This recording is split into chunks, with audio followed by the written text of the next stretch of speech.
Hello everyone and welcome to my health communication campaign workshop. My name is Kennedy Follett and I will be presenting on the importance of exercise in everyday life.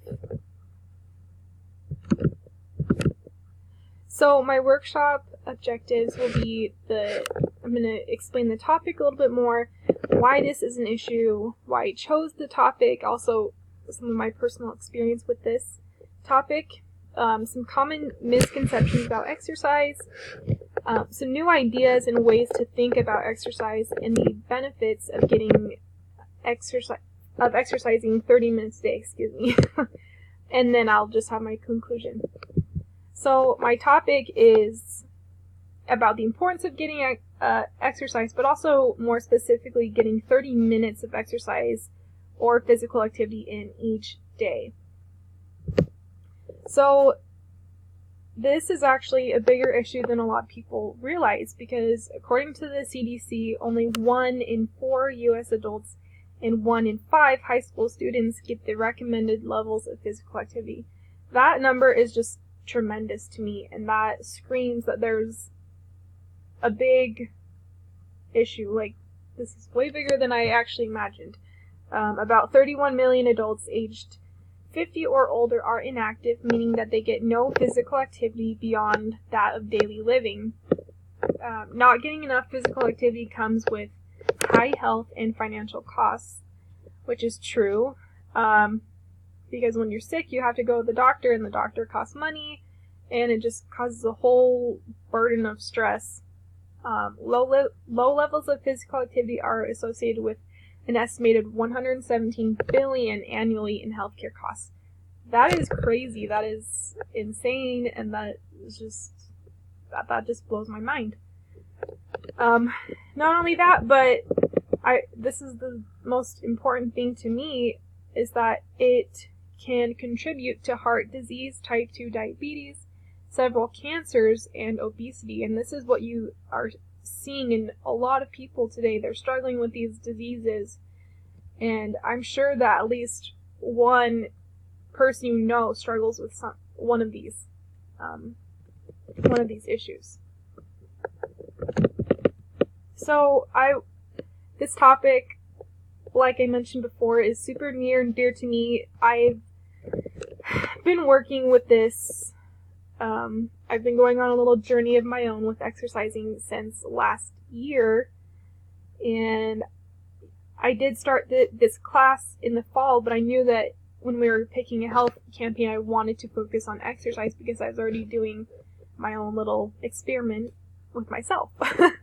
So here are a couple pictures. The first one is me last year. Actually, it was last Thanksgiving. Someone took a really unflattering picture of me making some kind of food for Thanksgiving dinner, and I saw the picture and I was devastated, shocked.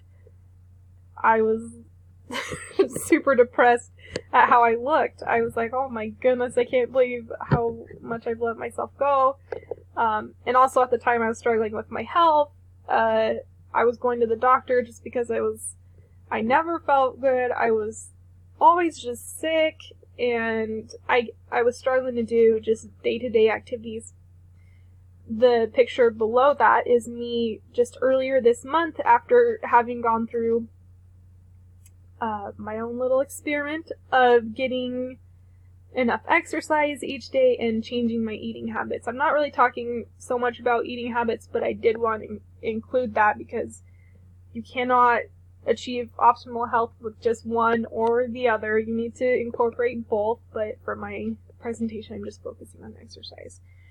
So the picture above the food is a Fitbit. I don't know if any of you have heard of a Fitbit, but it's a pretty big deal, especially in the last couple of years. I kept seeing commercials for these Fitbits, and I kept saying to myself, I would love to get a Fitbit because I think that would be able to kick this whole journey for me into gear, and it would give me a jump start and push me to where I need to go. So if you look at the Fitbit, there's a little icon at the bottom that has the 2 little footprints, and that tells you how many steps you're getting each day. And I was aiming for 10,000 steps a day. And each day, like without exercising, I would get about 6,000 to 7,000. But then when I would go take my dog on a walk at night or do something extra, I would usually be able to hit that 10,000, which was the goal for me. So that was a big motivator for me to just stay on track and track my steps and keep track of my heart rate, because it's cool to see what activities in your day-to-day life raise your heart rate and burn more calories, and that's what led me to lose some of my weight. So fast forwarding a whole bunch to this year, I actually have ended up losing almost 40 pounds, which I'm super proud of. And I attribute a lot of that to just getting enough exercise each day. So that is just a little bit of my story. Some common misconceptions that I wanted to share about exercising that I struggled with myself, and I know a lot of my friends and family have struggled with too, are some of these. And I'm sure there are a lot more. But the first one is you can out-exercise a poor diet, which is not true. Like I said earlier, in order to lose all that weight I lost, I needed to do both, but you can't just do one or the other.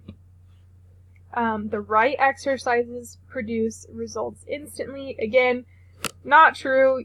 Whatever you do, you're not going to get an instant result no matter what. I don't have enough time to exercise. That is probably the biggest one that I hear amongst all my friends, family, and myself at times. I don't have enough time today. I don't have enough time. I'm a student. I work full time. Everything in the book. There can always be time made to exercise if it is a priority to you. If your health is a priority, there will always be time made to exercise. Sometimes I don't get out and do my walks at night until like 9, 10 o'clock at night. But I've committed to making this a lifelong habit, and I feel that it's important for other people to do as well.